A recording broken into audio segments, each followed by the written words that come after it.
Il-ġurnalist Norman Vella ġie arrestat mill-Pulizija l-ħadd filgħaxija allegatament għaliex ħa ritratt tal-kap tal-komunikazzjoni tal-Gvern Kurt Farrugia u l-eks ġurnalista tas-Super One Ramona Attard li hija l-Communications Coordinator tal-Ministeru ta' Manuel Malija. Wara 4 sigħat ta' interrogazzjoni Norman Vella tal-verżjoni tiegħu tal-fatti mal-medja. Jiena kont għax-xogħol normali f'xi 6 ta' filgħaxija u ftit qabel ma nafx il-ħin siefer fuq Kurt Farrugia, il-kap tal-komunikazzjoni tal-Gvern ma' Ramona Attard, il-kap tal-komunikazzjoni fil-Ministeru tal-Intern.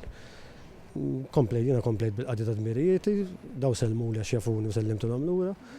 U l-lina fil-li f'xi 6:15 telgħu numru ta' pulizija fuq il-post tax-xogħol tiegħi u talbuni il-mobile u mezzi oħra ta' komunikazzjoni. Jiena tajthomlhom dak il-ħin immedjatament għax ma kontna fuq x'qed ifittxu. Talbuni biex jaraw ir-ritratti li stajt ħadd fihom, jiena tajthom l-ispettur dak il-ħin beda jara x'ritratti stajt ħadd.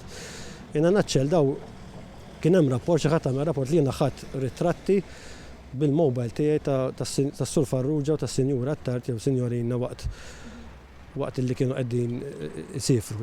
Da ritratti qatt marruhom lill-Pulizija jidher li ma jeżistux.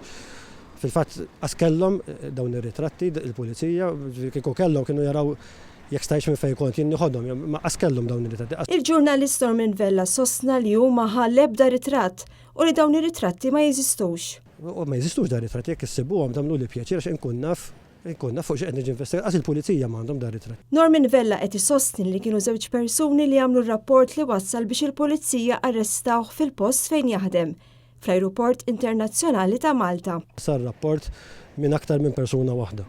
Sewwa, jiena dawn il-persuni ma nafx minn huma, però jiena tlabt fil-statement li għamilt statement 4 faċċati, kollaborajt u tlabt fl-aħħar tal-istatement biex issir investigazzjoni fuq dawn iż-żewġ persuni li pruvaw ħamġuli ismi u għamlu rapport fals fuqi għal skopijiet li għafuma. Nispera li wara li nadda f'ismi jiġu investigati dawn il-persuni li qed jagħmlu minn kollox biex iħamġuli ismi. Minkejja l-interrogazzjonijiet damu aktar minn 4 sigħat, xorta waħda l-Pulizija żammet kull mezz ta' komunikazzjoni li għandu Norman Vella fost l-oħrajn il-mobile u t-tablet.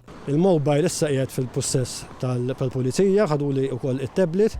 Jiena għattilhom li hemmhekk hemm informazzjoni personali wkoll u tlabt illi meta jinfetħu inkun preżenti waqt li jinfetħu. Minkejja li l-ewwel tarif li kellu Vella kien li se jiġi sospiż minn fuq il-post tax-xogħol, aktar tard huwa kien infurmat li mit-tnejn jista' jirrapporta għax-xogħol b'mod normali.